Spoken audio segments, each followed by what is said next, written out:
He kōna ipurangi tēnei nā te reo irirangi o Aotearoa.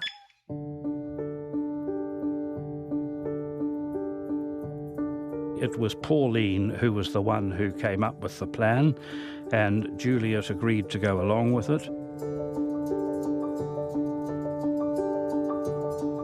The mother bends down to have a look at the stone, and Pauline came up behind her and gave her a tremendous whack over the back of the head. Welcome to Crimes NZ. I'm Jesse Mulligan, and in this podcast, I talk with people connected in some way or another with New Zealand's most serious crimes. So let's go all the way back to 1954 and the murder of Honora Parker.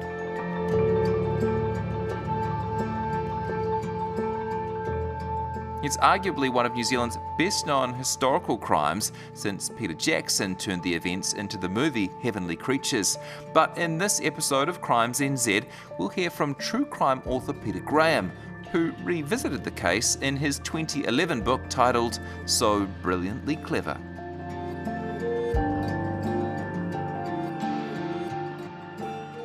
In 1954, two 14-year-old girls in Form 3A at Christchurch Girls High School became the closest of friends. So close did that friendship become, and so exclusive of all others, the headmistress, Miss Stewart, began to worry. And their names were Juliet Hulme and Pauline Reaper. Pauline is now better known as Pauline Parker, as you've introduced her. And the reason for this is that after Pauline and Juliet murdered Pauline's mother, Honora Reaper, it was discovered that she was not lawfully married to her supposed husband, Bert Reaper, and accordingly Pauline was illegitimate in the eyes of the law. The justice system and the press thereafter called her Pauline Parker, that being her mother's maiden name. Okay. So it's important to understand that Pauline's mother was posthumously expelled from the League of Decent Women when it was found out that she and her husband had not been married. Oh, I didn't know that part of it. The girls, why did they form such an attachment? On the surface of it, they came from pretty different social spheres. Well, they did, and perhaps I can talk about that first. They were an unlikely pair, and their social backgrounds were very different. Juliet's family arrived in New Zealand in October 1948, a few years before, from England, and her father was Dr. Henry Hulme, who had been appointed rector, which effectively is Vice-Chancellor of Canterbury University College.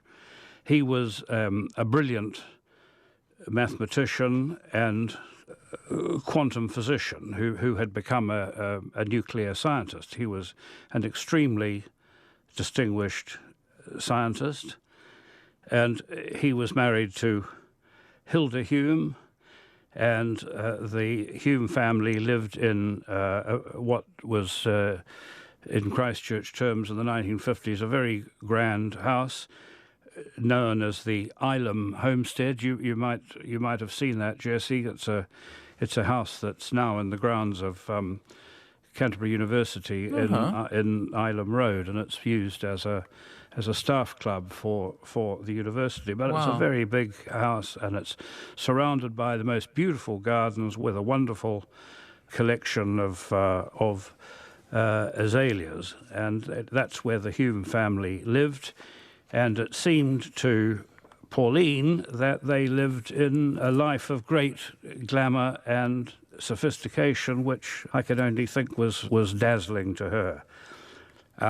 Hilda Hulme was an interesting character, Juliet's mother.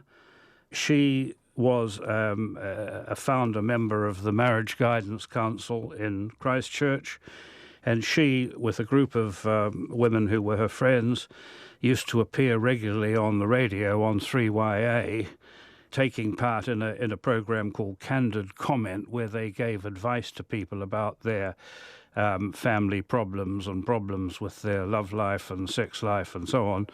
And the more you know about Hilda, the more you think that she was a very unlikely person to be dishing out this sort of advice, because she certainly doesn't impress one for her sort of mothering skills.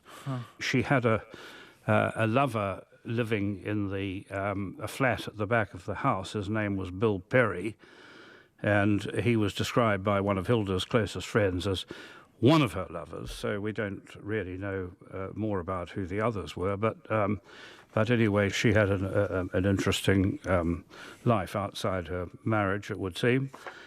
The Reaper family, by way of contrast, her father, Bert Reaper, was the manager of a fish shop in Colombo Street, and her mother worked as a secretary, and the family home, which was a dilapidated house in Gloucester Street, was run as a boarding house, and the mother was always rather overworked and frazzled and extremely bad-tempered, it seems, and Pauline liked to spend as much time as she possibly could with her new friend, Juliet.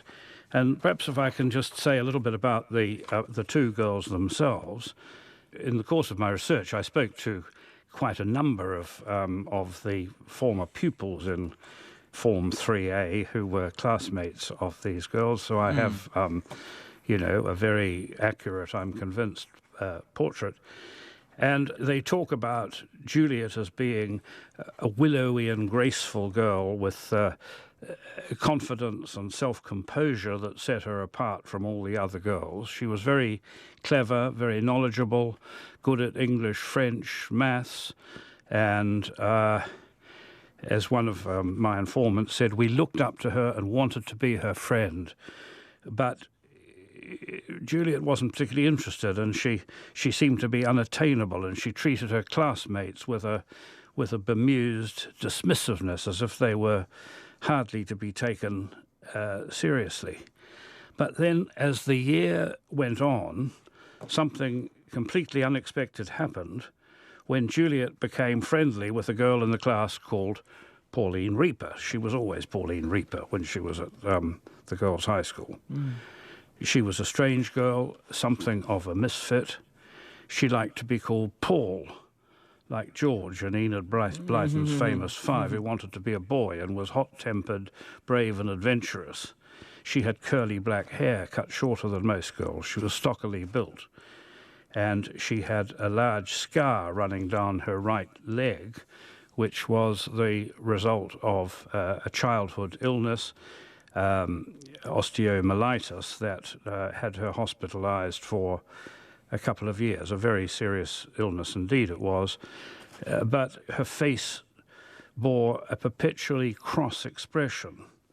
She was described as bolshy. She hated discipline, seemed to crackle with anger, who spoke sarcastically to the teachers, some of which who seemed to be a little bit afraid of her. They were an unlikely pair to make friends, but and the basis for this, it seems, was that the two girls were the only two who were exempted from games. Juliet herself had health problems when she was young. She had suffered from pneumonia and bronchitis and always had a weak chest, and so the two of them sat it out when everyone else was swimming and playing basketball and whatever else they did by way of sport. So it gave them quite a lot of time, I suppose, sitting together, more or less having to talk. And they discovered that they had a mutual interest in books and poetry and a sort of a fantasy world in particular. You actually, in research for your book, sat down and watched a lot of the movies that had inspired their fantasies. Did you get anything out of that project? Yeah, I think it just helped me get a feel for them. I saw most of the movies that are mentioned in the diaries that the girls kept or otherwise came up. I read some of the books that they were reading, but I did try and track them as closely as I could. But they liked adventurous films, and in particular they admired actors and characters who were essentially evil or evil-looking or played the part of villains. Can you take us to the crime then? How did the girls get into the headspace that they would actually murder Pauline's mother? The problem was that the household of the Hulmes was unravelling. Dr. Hulme and Mrs. Hulme had decided they were going to get divorced. Dr. Hulme had resigned his position at the university. He was more or less forced to resign. And they were going to leave New Zealand, and it was decided that Dr. Hulme was going to go a bit earlier with Juliet and was going to take her to stay in South Africa with an aunt. We've left out that in the year of the murders, which was 1954, Juliet had suffered a bout of tuberculosis and spent 4.5 months, I think it was, in the sanatorium in Christchurch. And so the idea was that she would be taken to South Africa and would help her recover, and then the family, or together or separately, would relocate to England. And the girls were mortified at the thought of being separated. They'd become intensely close. They had developed all sorts of aspects of a fantasy life. They'd invented their own religion. They had all sorts of crazy beliefs. They got wilder and wilder, really, and they started going shoplifting, and Pauline went out one night and tried to break into the father's fish shop to steal some money from the safe that was going to help her go to South Africa. And the girls came up with the idea that the only obstacle to Pauline going to South Africa with Juliet was her mother.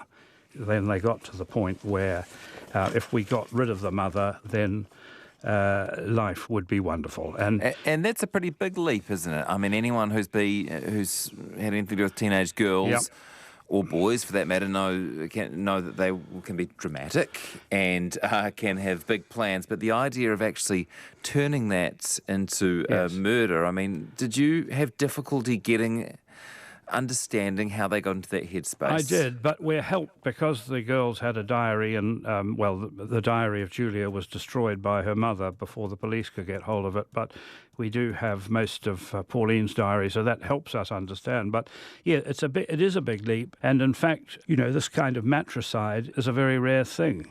As we say, I'm sure many teenage girls have thought about murdering their mothers, but it seldom gets to the point where it's acted upon. But there's one entry, just to give you the flavour, that in February 1954 in her diary, she writes, "Why could mother not die? Dozens of people are dying all the time, thousands. So why not mother and father too?" And then a few days later, "Well, my anger against mother boiled up inside me, as she is one of the main obstacles in my path. Suddenly a means of ridding myself of this obstacle occurred to me." And so it goes on. But they were talking about this plan for some months before it became a real plan. And interestingly, it was Pauline who was the one who came up with the plan, and Juliet agreed to go along with it.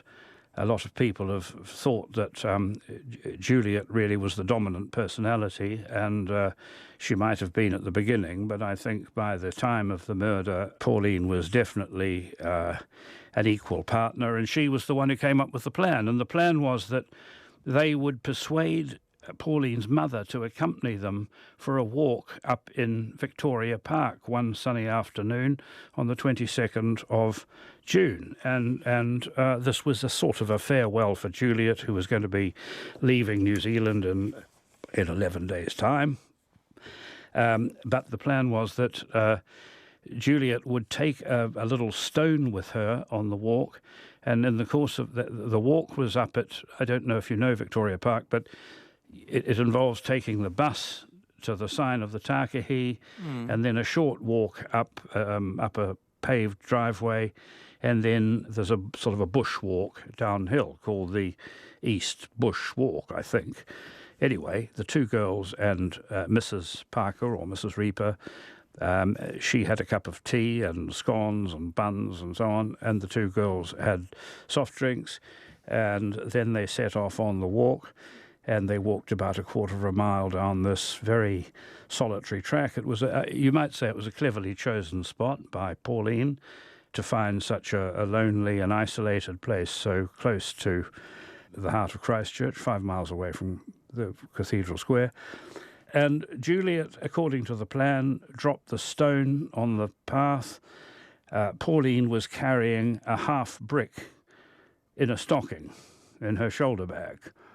And Juliet called out, "Oh, look, what's on the path?" And the mother bends down to have a look at the stone, and Pauline came up behind her and gave her a tremendous whack over the back of the head with the brick and the stocking. And then she didn't die quite the way people do in the movies, where you sort of hit them once and then they just collapse dead. She was not nearly as obliging as that, and they had to bash her and bash her and bash her and force her to the ground and then keep bashing her on the forehead, and it was a dreadful business. And she was fighting for her life, I think, for quite some time before she eventually succumbed. Physically fighting too, by the look of her injuries. Physically fighting, absolutely. Yeah. And then there's one thing where on one of her hands there's a little finger that was severed and only holding by a thread, so she was obviously covering her head with that. And anyway, it was a terrible thing. And eventually the mother seemed to be dead, and they weren't strong enough to push her over a bank as they were planning to do. They were hoping it was going to look like an accident, and it was just, of course, it was absolutely no. And the two girls then went racing back up the hill to the kiosk where they'd been, saying, "There's blood, we've got a terrible accident, mother's dead, and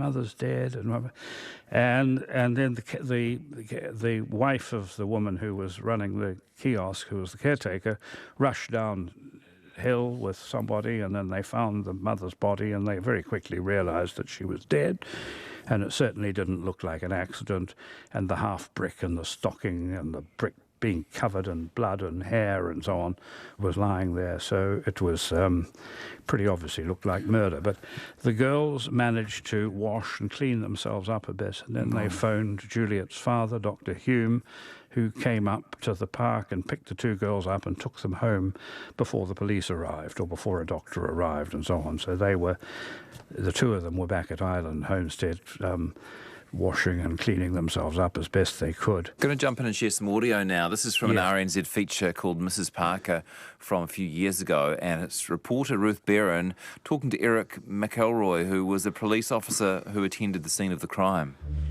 Did you actually go to the murder scene? Yes. What did you see? Well, it was a bit of a mess, really. Wasn't something you'd normally see? No. Not what you'd expect to see. In what way? The injuries were such that it was obvious that it was savage murder. And now, thanks to our Taonga Sound and Vision, here's another excerpt. And this is Eric describing going to the Hulmes family home as part of the police investigation. When we pulled into the drive, my vivid memory of the light shining out of this window upstairs and the music coming out, which wasn't sort of in keeping with what you'd expect from two people that had just committed a savage murder. What sort of music was it? Well, it was modern music in those days. So not really sort of soothing music? No. And what were the girls like? Did you see them? Yes. They appeared quite happy. Happy? Yeah.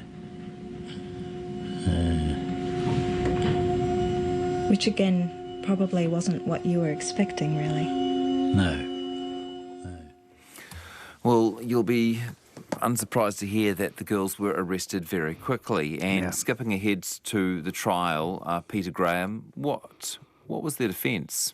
A defence of insanity under Section 43 of the Crimes Act. The main psychiatric witness was an eminent young psychiatrist called Reg Medlicott, and the defence that he came up with, if I can put it that way, was insanity based on paranoia associated with folie à deux. So that the two girls, they knew what they were doing was illegal, but they weren't mentally capable of understanding right from wrong. In a nutshell, that's what the defence was. And it didn't work. Well, it didn't work. There was a very heated argument about the defence, and it would be fair to say that the prosecutor, a man called Alan Brown, at the end of the day demolished Medlicott. Medlicott later in his career became a formidable witness, but at that time he was perhaps a little bit inexperienced in the witness box, and it would be fair to say that his theory was demolished, and the Crown was chiefly taking the line that these two girls were able to reason all the way through. They were able to plan. They planned everything they did, and that was not consistent with the way paranoics operated. And generally, there was at the end of the day, all they could the defence was forced to say that the two girls knew it was against the law to murder their mother, but they thought, according to their own private morality, it was okay to do this. And as a matter of law, that didn't support the defence of insanity. Sometimes, in many cases really, the law is operated leniently, or has been historically operated leniently, but this was not such a case. Most people didn't, particularly lawyers or defendants, want to be acquitted on the ground of insanity, because it meant that you went away to an institution for an indeterminate period of time, and well, in the days of capital punishment, it was a useful defence because it kept you alive. But these two girls, being only 16 at the time of their trial, were not facing the death penalty. But in the end, they were convicted of murder, and they were sentenced to detention at the pleasure of, I can't remember who it was, not the Home Secretary, but the Minister of Justice, I think.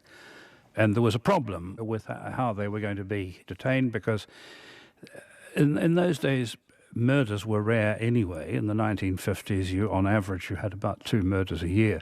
There were no facilities for young teenage girls, but anyway, and they wanted to separate them in imprisonment, really, as part of their punishment, I suppose. They received 5 years, which seems very lenient in today's terms. And just finally, Peter Graham, do you know of them ever showing any remorse? I do know what they've said about it, and at least I know what Juliet has said about it, and there's not anything like the sort of remorse that we might expect, no. Thanks for listening to this episode of Crimes NZ with me, Jesse Mulligan. There are plenty more episodes on the RNZ podcast page. You can also find them on Apple, Spotify, iHeart, or wherever you get your favourite podcasts. And if you're looking for something a bit different, check out the new season of Eating Fried Chicken in the Shower. It's a podcast about headspace and happiness, hosted by self-described depressed comedian James Nokise. And you can find me covering a range of curious and compelling stories on RNZ's Afternoons program, each weekday on RNZ National.